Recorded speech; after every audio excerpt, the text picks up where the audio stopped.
locale du Caire, c'est le temps donc de nos émissions en langue française qui vont prendre la relève pendant les 2 prochaines heures. Comme d'habitude, nous allons commencer nos émissions en langue française par le journal complet que j'ai le plaisir de présenter aujourd'hui en compagnie de Nelmi Norman et Nelmi. Bonsoir. Bonsoir Hani, bonsoir tout le monde. Tout de suite les principaux titres du journal. Le président Abdel Fattah al-Sisi inaugure nombre de projets de bonification de terrains désertiques dans la région de Toshka, dans le gouvernorat d'Assouan. Plus de 7000 vols annulés par les compagnies aériennes à travers le monde le week-end de Noël à cause du variant Omicron. Décès de Desmond Tutu, dernière des grandes icônes de la lutte contre l'apartheid et prix Nobel de la paix à l'âge de 90 ans.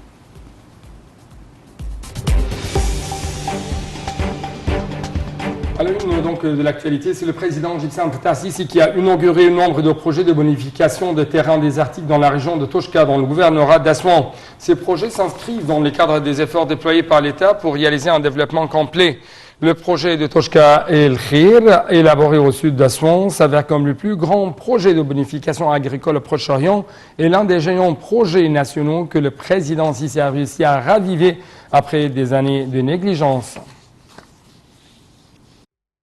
Le président Abdel Fattah al-Sisi a inauguré un nombre de projets de bonification de terrains désertiques dans la région de Toshka, dans le gouvernorat d'Assouan. Parmi ces projets figure celui de Toshka El-Khir, le plus grand projet de bonification agricole au Proche-Orient et l'un des géants projets que le président al-Sisi a réussi à raviver après des années de négligence. Au cours de l'inauguration, le président al-Sisi a donné ses directives concernant l'éventualité de respecter le calendrier de l'achèvement des projets agricoles à Toshka. Il a aussi enjoint de terminer rapidement le défrichement des terrains de superficie de 150 000 faidans jusqu'à ce que la production entre rapidement.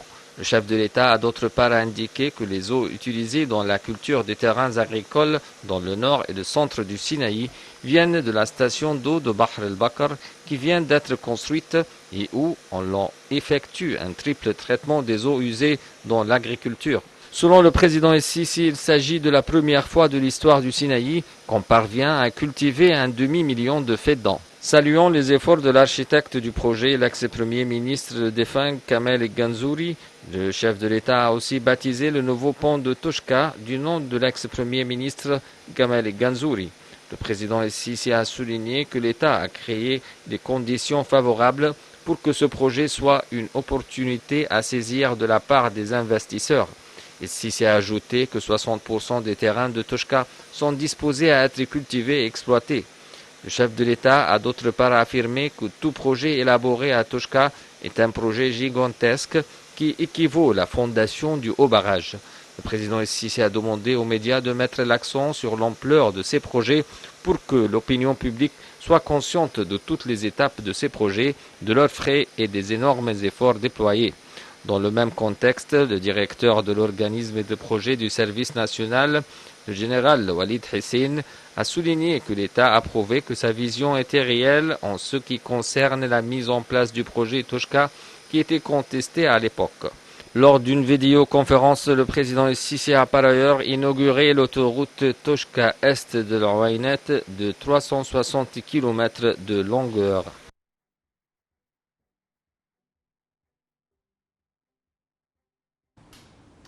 Pour avoir plus d'analyse, nous avons en ligne l'analyste politique et économique, ex-membre de la commission économique du Parlement égyptien, Dr Passant Fahmy. Dr Passant, bonsoir. Dr Passant Fahmy, bonsoir. Bonsoir, vous m'écoutez? Oui, je vous écoute bien. Donc, Dr Passant, merci beaucoup pour nous rejoindre à travers la ligne de NER TV International et comment vous évaluez les efforts déployés par l'État égyptien dans le domaine des méga-projets de Toshka après des années de négligence. Tout d'abord, merci à vous, mais il faut mentionner ici que ce genre de projet est excessivement important parce que la stabilité alimentaire est devenue un problème trop compliqué sur le niveau mondial. Non seulement en Égypte, parce que le changement du climat a causé des problèmes incontrôlables.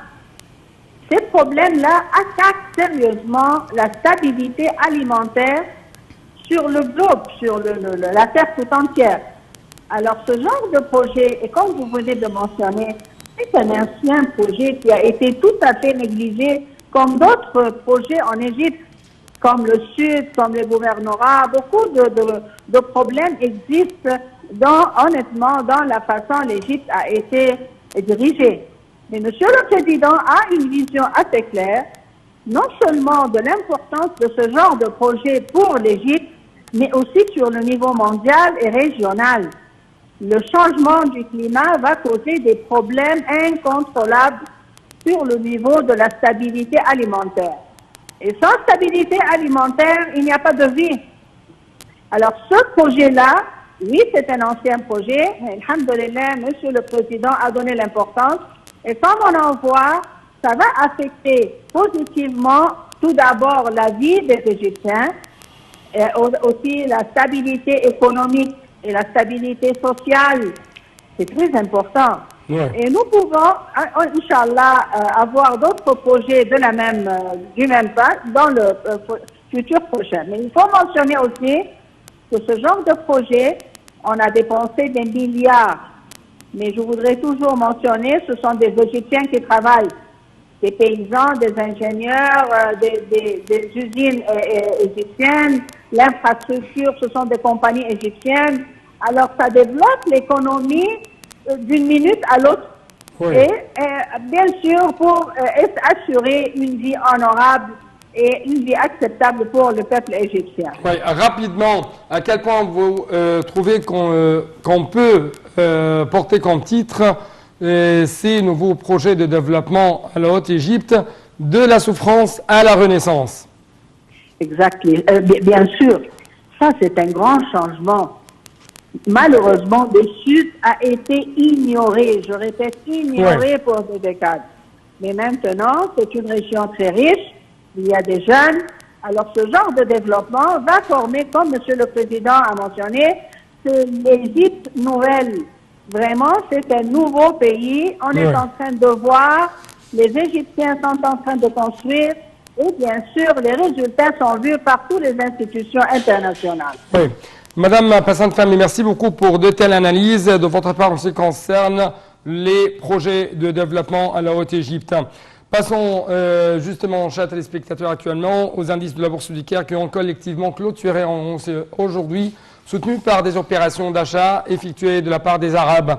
L'indice principal, le JX30, a grimpé de plus de 9% au niveau de 11 856 points et les indices secondaires JX70 et EJX100 ont respectivement haussé entre 0,3% et 0,4%.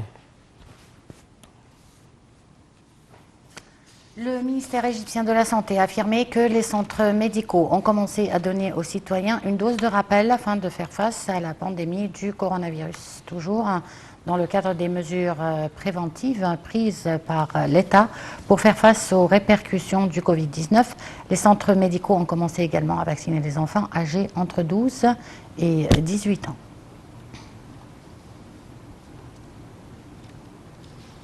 Au niveau mondial, plus de 7000 vols ont été annulés par les compagnies aériennes à travers le monde le week-end de Noël.